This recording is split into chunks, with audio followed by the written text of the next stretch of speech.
یو بادشاہ ډېر ناپوه وزیرانو ورته وویل چې دا ته څه کې کومه خبره چې کې دا ملک شرمې او بس ګډې وډې ویل نو څه وکړم وزیرانو ورته ویل چې داسې به وکړو چې د بادشاهانو مخکې خو تا ته موږ نشو ویلی چې دا خبره ته غلطه کې خو داسې به وکړو چې ستا د خپې پورې به یو تار وتړو او تار به داسې پټ پټ بوزو موږ ځان سره به کېږي خو چې ته بادشاهانو سره خبره کې او کم ځای غلطېدې نو موږ به تار راکاږو نو ته پوهېږه خبره په بله اړه وه ویل ډېر ښه چرته بادشاهان به راغی او ده به خبره ګډه وډه کوله هغوی به تار راکړو نو ده به خبره په بله واړوله یو بادشاه راغی ورته وی چې هلکه خبرې خو به نورې کوو خو په دې مې پوه کوي چې په دې ستاسو وطن کې هم د دې تار رواج شته هغوی زر تار راکړو چې بیړه دې غرقه شي مونږ دې پورې تار در تړلی و چې د خرطوب خبرې مه کوه تا الټا هغه نه تپوس نور بادشاهان دلته کمقل دومره چرته نو عزیزانو خبره دادا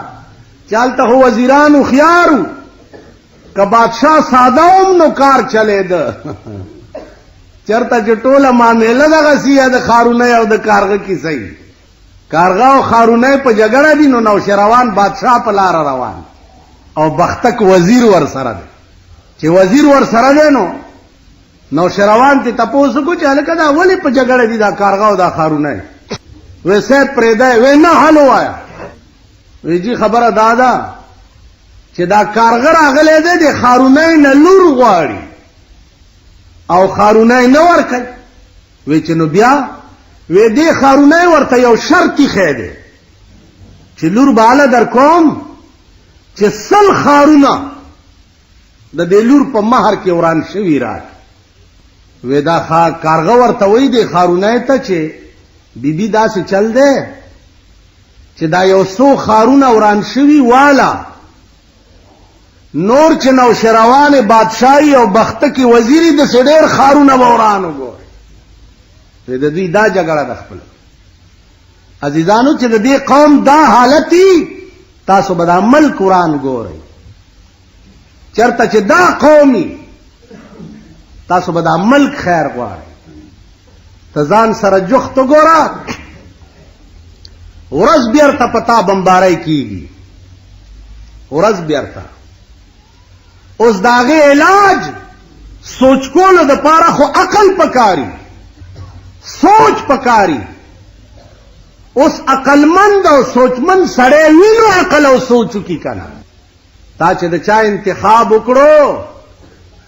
دینه به ته دا توقع کې چې د دې ملک به روس سره جوړه کول غواړي د دې ملک به هندوستان سره جوړه کول غواړي دومره خو په سترګو ړوند نه دی دا قوم دومره خو پوهېږي چې دا ما څوک منتخب کو دا به سبا هندوستان سره د دې ملک جوړه څنګه کوي یا که روس ووایي چې راځئ خبرې پې کوو چې د کابل 10 لکه خلق په پاکستان کې ولې ناست دي خبرې پې کوو دې خبرو کولو له به ته څوک لیږې دا خبرې به څوک کوي دومره خو نادان نه یئ دومره خو پوهېږئ چې دا تاسو څه کوئ څه مو کړو څه کوئ لګیا یې هغه د رحمان بابا خبره وایي په ازل د نصیبونو جواري وه ای رحمانه چا ګټلې او چا بیللې نن ستا د نصیب جواري لګېدلې ده څوک یې ګټي او څوک یې بیلي د جوارۍ دونه دي د جوارۍ پړونه لګي زما عزیزانو عرض مې دا ما سره هیڅ فکر نشته زما مثال داسې دی لکه د هارون الرشید بادشاه زوی بادشاهي پرېښوه او لاړو ملنګ شو د سیند په غاړه به ناستو روټۍ به چېرته پیدا کړه به یې وخوړه د سیند په غاړه به ناستو الله الله به یې کول بادشاه مړ شو چې بادشاه مړ شو نو جرنیلان ورپسې لاړه چې راشه پلار دې مړ شو چې په تخت کښېنې هغه ورته ووایي چې زه جرنیل صاحب زه دلیم بادشاه یم وی دلې څنګه بادشاه دا ګورې نه جامو ته ټاکی ګنډې او د سیند په غاړه ناست ستنې نه تار وېستو سیند ته ستنو غورځوله او راوړئ زما ستن راوړئ چې د دریاب څومره کبانو ټولو په خوله کې یو یو ستن نیولې وه ولی راوړه ویلوم لیده زه دلیم بادشاه چې جرنیلانو ډېر تنګ کو نو جرنیل ته وایي چې یا صاحبي لا تغترر بتنعم یا صاحبي لا تغترر بتنعم فإن العمر يلفظ والنعيم يزول اے مرګریا د دنیا په نعمتونو مغاوره کېږه یا صاحبي لا تغترر بتنعم فإن العمر يلفظ والنعيم يزول اے جرنیل صاحب د دنیا په نعمتونو مغاوره کېږه دا عمر بدیم یو ورځ تیر شي او دا نعمتونه بدیم د مرګاریان پاتې شي عمر بدیم ختم شي او نعمتونه بم درنه پاتې شي دو لاس دختې به ته روان شي بیا ورته څه وایي ورته وایي وإذا حملت على القبور جنازة وإذا حملت على القبور جنازة فاعلم بأنك بعدها محمول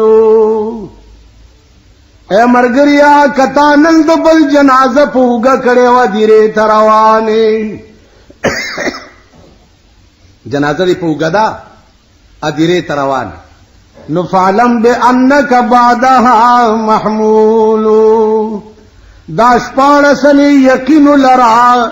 چې اورز بستا جنازم د بل پوګي او قبر ته روان کړي خیال د دیو کا تراله او ما ته دعوت راکې چې راشه د پلار تخت خالی دی په تخت کې زما عزیزانو بادشاہي په فقر کې ده بادشاہي په غربت کې ده بادشاہي په دې کې ده چې د شپې سړه روټۍ وخورې او سار بیغم را پاسې ایس غم غشتي عزیزانو خبره دلته د بادشاہ نه ده خبره د ملک ده خبره د وطن ده چې د دې ملک او د دې وطن انجام به څه کیږي ځکه چې د ړندو لاس کې د لارې سټیرینګ ورکې د ړندو لاس کې د اسپې واګې ورکې نتیجه به سي زیب کم طرف انجام به سي خبره د ملک ده دا څه ملک دی بیګا تاسو وکړه کروڑونه ډزې هم لیده که نم دي لیدلي نم دي اورېدلي کروڑونه ډزې کلاشنکوپې بمونه دا پکې خلاصېده ولې منبري ګټلې ده ته ورشه په کچرو کې وګوره د سړي زوی شوی دی یو ډزې کړی دی تر ننه کیس نه خلاصېږي بیګای ملک ټیپر کړی دی په کروڑونو کلاشنکوپې وچلې دی په یو سړي کیس رجسټر نشو دا ملک دی دا وطن دی ما یو ډز کړی تر ننه مې کیس نه خلاصېږي ممبر له 2 کروڑه ډزې وشوې چا پې کیس رجسټر نه کړي اوس دې شله به عمر د کم ځای نه پیدا کما دې ملک له به عمر د کم ځای نه پیدا کړي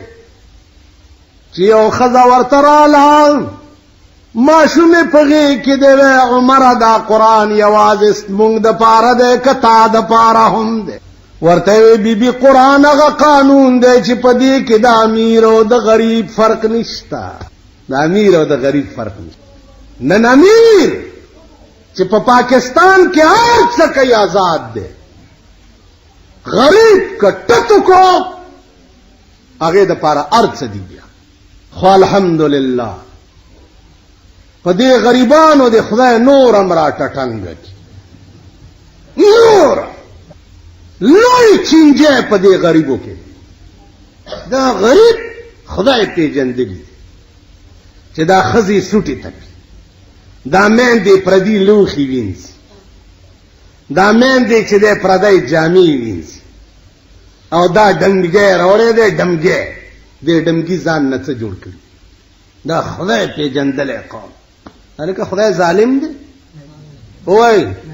خدای ظالم دی خدای ته پته وکنه چې تعالی میګیا که وزر درکم ته خود خلکو سترګې خوري تاسو خدای پیژندل دا غریبان دا د شنو چایو غله دا د کباب او د روټۍ غله دا خدای پیژندل دلته یو دی د خره غوندې سپېږمۍ دي پرون میلادینو سپېږمۍ خړې وې داسې مې ورته سر وخوځول د خره سپېږمۍ دا خدای پیژندلی خدای په یاره واوره یا به مړ یا به ژوندی چې تاسو د اهل دنیا سجدې کول او د هغې پوجا پاټ پرېښی نه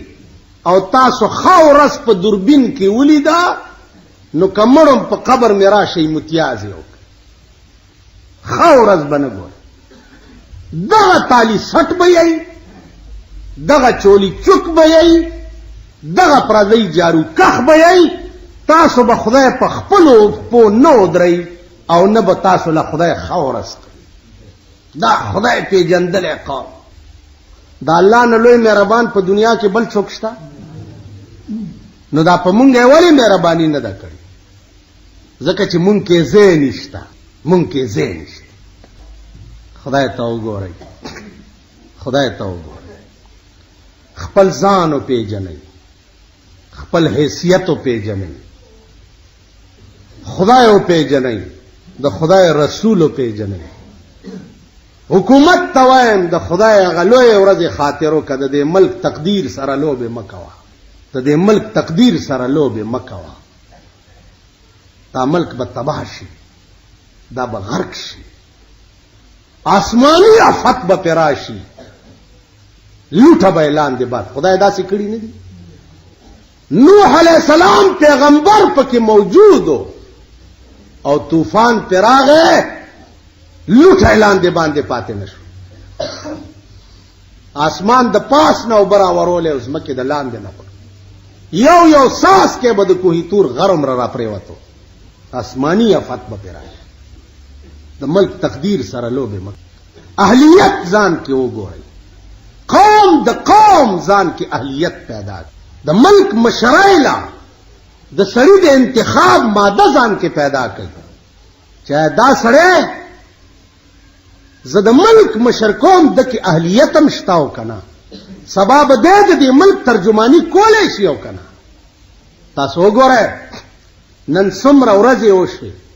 چې هغه عظیمې دوپړه بی بي سي باندې کړي دي او د پاکستان نه بغیر بله خبره نشته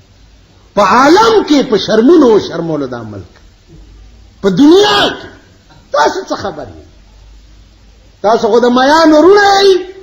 تلاو کې چې کوم ځای ګرځئ دغه ځای وینئ بارم نظر نه لګي نن ستا ملک په دنیا کې شرمېدلی ملک او د چا د لاسه زمونږ د لاسه زمونږ د لاسه نو زما عزیزانو خدای د پاره فکر د دې ملک پکار پرې جنبې حکومت ورته قانون رئیس دی چې د الیکشن خلاف څوک کوي 3 کاله قید کوي او پلانې څوک کوي دومره کاله قید ما ورته وی د الیکشن خلاف څوک نه کوي خو الیکشن هغه قوم ته کوه چې شعور خو پکې وي که نه دا قوم د الیکشن قابل نه دی دا قوم د دې قابل نه دی پرون تاسو وګوته د دې قوم چې د خلکو د ښځو او د لوڼو پکې کمې بېعزتۍ شوي نن په اخبار کې وګورئ د خلکو د لوڼو او د ښځو تصویرونه پکې راځي واده د چا دی او ښځې پکې د چا وشرمې دي اوس بېله خبره ده چې نه ما کې عقل شته او نه تاسو کې عقل شته دا بېله خبره ده ځکه چې زمونږ د عقل انتها وشوه کم قوم کې چې عقل وي داسې قوم نه لکه دا مونږ چې دا خلق نه نور قومونه هغه امریکې غوندې قوم وي یورپ غوندې ممالک وي هغه روس غوندې قوم وي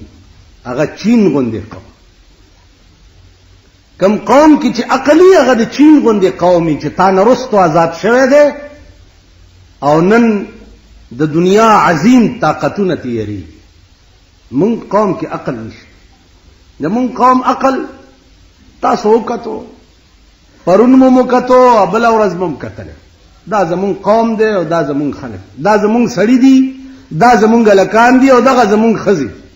تاسو خیال را دغه زمونږ ښځې دي چې په پولینګ سټیشنونو څه حال ورسره وشي. دا هغه شرمېدلی قوم. تاسو خیال راغی؟